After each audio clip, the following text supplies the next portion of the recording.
আসসালামু আলাইকুম। ওয়ালাইকুম সালাম। ভাইজান আপনার নাম নাকি? ইসমাইল। ও আচ্ছা ইসমাইল। আপনার বাসা কোথায়? এই কুরিয়ার পাড়। আপনাকে তো খুব পরিচিত লাগতেছে। আপনি কি খুব ভাইরাল কোনো ব্যক্তিত্ব নাকি? আপনার কি হ্যাঁ, কোনো TikTok আইডি বা Facebook আইডি বা YouTube আইডি আছে? টিকটক আইডি আছে ১,১৫,০০০। ও আচ্ছা ঠিক আছে। এত ভিউ দেখেই তো আপনার মুখে আমার পরিচিত লাগতেছে। হুম। আচ্ছা ভাইজান আপনার আইডিটার কি খবর? এখন কি অবস্থায় আছেন? আইডিটা এখন ওয়ার্লিং আছে। ওয়ার্নিং আছে। আচ্ছা ঠিক আছে হ্যাঁ, আমি আমাদের গায়েস আছে। হ্যালো গায়েস আপনারা সবাই এই যে ভাইজানের ছবিটা দিলাম সবাইকে উনাকে একটু সাপোর্ট করে দিবেন, উনাকে একটু লাইক কমেন্ট শেয়ার করে দিবেন যাতে উনার আইডিটা ফিউজ থেকে আনফিউজ হয়ে চলে আসে। ঠিক হুম। আছে? আচ্ছা ভাইজান আপনার TikTok সম্বন্ধে কিছু বলার থাকলে বলেন। আপনার এই TikTok নিয়ে ভবিষ্যৎ পরিকল্পনা কি? এটা তো আমি ২ বছর এটার ভিতরে অনেক সময় দিয়েছি। কিন্তু এখন সময় দেওয়ার কারণে এখন আমার আইডিটা যে পর্যায়ে আছে, এখন এটা হোল্ডিং আছে। কিন্তু এখন এটা মানে সবাই লাইক টেক দিলে জি। আমার আইডিটা হোল্ডিং এ আছে। আপনারা সবাই লাইক কমেন্ট বাড়িয়ে দিবেন। তারপরে আপনার ঘরে আচ্ছা আপনার আইডিটা যদি ওয়ালিং থেকে উঠে যায় মানে হ্যাঁ, আমার যেই এই ভিউয়ার্স বা আমার যেই মানে ফলোয়ার আছে ওরা যদি আপনার লাইক কমেন্ট শেয়ার করে দেয়, যদি হ্যাঁ, আপনার আইডি লাইক থেকে উঠে যায় হ্যাঁ। তাহলে আপনার আমাদেরকে কি ভিডিও উপহার দিবেন? আপনাদেরকে ভালো, ভালো ভিডিও যদি আপনারা দেখবেন, এই ভালো, ভালো ভিডিও দিব মানে আমি আপনাদের। আপনাকে বলতেছি যে আপনি কি আমাদেরকে ফানি ভিডিও উপহার দিবেন না বিরহের গান নিয়ে ভিডিও উপহার দিবেন না হ্যাঁ, এডিট করা ভিডিও উপহার দিবেন? আপনি তো মানুষের ভিডিও কেটে এনে আপনার আইডিতে লাগান। এই কারণে তো আপনার আইডিটা ভিউজ হইছে। আপনি এই জায়গা থেকে সরে আসতে পারবেন কিনা? আমার নিজের ভিডিও দিব কিন্তু মানুষের ভিডিও দিব না। তো আপনি যে ভুলটা করেছেন এই ভুলটা কি আর নেক্সট হবে? না আর হবে না। আপনি সরি এই ভুল আর হবে না। আর এভাবে আর ভিডিও আর ছাড়বো না। ধন্যবাদ ভাই হুম, বোন মানুষই করে। হ্যাঁ। আপনারা আমার ভিউয়ার্স যারা আছেন তাকে দয়া করে ক্ষমা করে দিন। আরেকটি কথা ভাইজান আপনি কি বিয়ে শাদী করেছেন? না এখনো করি নাই। মিনিমাম না হইলেও ৪-৫ বছর পরে করা হবে। ধন্যবাদ। হ্যালো গাইস দেখেন আপনাদের এই সেলিব্রিটি এখনো বিয়ে শাদী করে নাই। আপনাদের জানাশোনার মধ্যে ভালো মেয়ে থাকলে দেখেন। হুম, উনি কিন্তু আল্লাহর রহমতে এখন প্রায় ১,১৫,০০০ প্লাস উনার ভিউ। উনি কিন্তু আচ্ছা তাহলে তো আপনার TikTok থেকে ভালো ফলোয়ার, ভালো লাইক, কমেন্ট, শেয়ার হচ্ছে। হুম, আচ্ছা তাহলে আপনার আমার TikTok আইডি ফ্রেন্ড ফলোয়ার যারা আছেন হুম, তার জন্য আমার ভাইয়ের জন্য একটি পাত্রী দেখেন।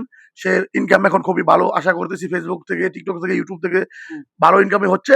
হুম, সে এখন বিয়ে শাদী করবে তার জন্য ভালো একটি মেয়ে দেখেন। আচ্ছা ভাইজান যদি একটু দয়া করে বলতেন আপনার TikTok আইডি থেকে প্রতি মাসে প্রায় কেমন ইনকাম হচ্ছে?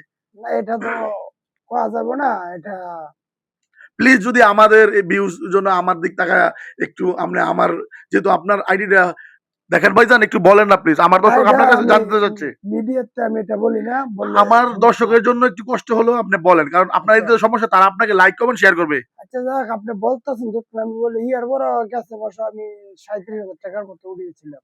৩৭ মাশাআল্লাহ ৩৭,০০০ টাকা আসলে তো হ্যাঁ, আপনার খুব ভালোই আসছে। হ্যাঁ। তাহলে এই মাসে কেমন আসবে আপনি আশা করতেছেন ভাইজান? এই মাসও মিনিমাম না হইলো ৩৭,০০০ না, এই মাসে মনে হয় ৫০ এর কাছাকাছি আসতে পারে। মাশাআল্লাহ। তাহলে দেখেন গাইস উনার গত মাসে ৩৭ এসেছে, এই মাসে ৫০ এর মতো আসবে। হুম, তাহলে উনি তো বিয়ে শাদী করতে পারবে। বউ বাচ্চা-কাচ্চা হলেও পালতে পারবে, বউও রাখতে পারবে। আপনারা আমার দর্শক যারা আছেন তার জন্য ভালো একটা ভদ্র, নরম এবং সুন্দরী একটা বউ দেখবেন। ঠিক আছে? আপনাদের কাছে এটুকুই আমার চাওয়া। ও আরেকটি কথা ৩৭,০০০ টাকা আসলে তো আপনি বাসা ভাড়া দিয়ে সংসার চালিয়ে আপনার বেশি টাকা থাকার কথা না। আপনি কি বাসা ভাড়া থাকেন? না আমার নিজের বাড়ি আছে, ২ তলা বাড়ি আছে। ওয়াও! ২ তলা ফ্ল্যাট বাসা নাকি? হ্যাঁ, ২ তলা ফ্ল্যাট বাসা। ও আপনি কি নিচতলা এবং উপরতলা এক সাইড ভাড়া দেওয়া নাকি? হ্যাঁ, হ্যাঁ। বাসা ভাড়া পান এবং TikTok থেকে যে টাকা কামান এই হ্যাঁ, টাকা দিয়ে আপনার প্রায় সর্বমোট মাসে কয় টাকা আচ্ছা একটা প্রশ্ন ছিল। বাসা ভাড়া এবং TikTok আইডি থেকে আপনার মাসে সর্বমোট কেমন টাকা ইনকাম হয়? এই মিলায়-জিলায়া লাখ খানেক টাকার মতো আসে তো আরকি। ৳১,০০,০০০ হলে তো আপনি সেরকম ভাবে আপনি বউ পোলাপান নিয়ে নিজস্ব বাসায় যেহেতু সংসার করতে পারবেন। হুম। তাহলে কি আমার দর্শককে বলবো আপনার জন্য মেয়ে দেখার জন্য? না এখন বিয়ে-শাদী করব না। মিনিমাম ২০ বছর পরে বিয়ে-শাদী করব। হ্যাঁ। ও না। আমার তো ২০ চলতেছে। এখন বিয়ে-শাদী করব না। মিনিমাম না হইলেও ২৫ নইলে ৩০ হলে বিয়ে-শাদী করব ও আরকি। আচ্ছা ঠিক আছে ভাইজান আপনি ২৫-৩০ হয়ে বিয়ে শাদী করলে তো ভালো মেয়ে পাইবেন। আপনি লায়লা আপুর মতো মেয়ে পাবেন। আপনার কি লায়লা আপুকে পছন্দ হয়?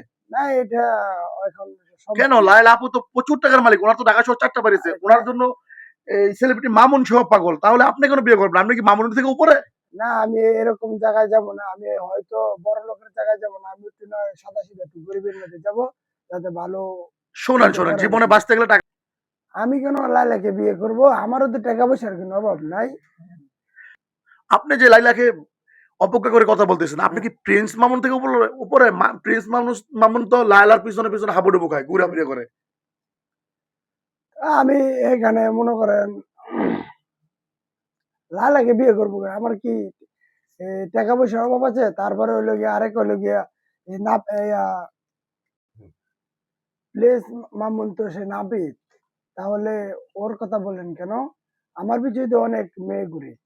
ও তাহলে আপনি প্রিন্স মামুন এবং লায়লার মতো মেয়ে বিয়ে করবেন না। তাহলে আপনি কি রিমুর মতো মেয়ে বিয়ে করবেন? না, এটা ছাপড়ি মেয়ে আমরা বিয়ে করবো না, আমি পর্দাশীল মেয়ে বিয়ে করবো। ও ও আচ্ছা, আপনি তাহলে মিডিয়া জগতে থেকে আপনি মিডিয়াকে পছন্দ করেন, আপনি পর্দাশীল মেয়ে বিয়ে করবেন। তার মানে হচ্ছে গিয়ে যে ওই কেউ গোস খায় না, গোসটা সুরা খায়। আপনি কি এই কোয়ালিটির মানুষ নাকি? না, এরকম না। তাহলে আপনি মিডিয়ার মেয়েকে কেন পছন্দ করতেছেন না? আপনি মিডিয়ার বাইরে কেন পর্দাশীল মেয়ে খুঁজতেছেন না, এখন? এটা আপনি নিজেই তো মিডিয়ার ব্যক্তিত্ব। না, আমি একসময় ছিলাম, কিন্তু এখন মানে আচ্ছা ঠিক আচ্ছা ঠিক আছে। আমার গায়ে যারা আছে আমি সবাইকে বলে দিচ্ছি, এই যে আমাদের ভাই ইসমাইলের জন্য আপনারা সবাই একজন ভালো মেয়ে এবং স্মার্ট মেয়ে, পর্দাশীল মেয়ে দেখবেন। সবাই ভালো থাকবেন, সুস্থ থাকবেন। আল্লাহ হাফেজ। আসসালামু আলাইকুম।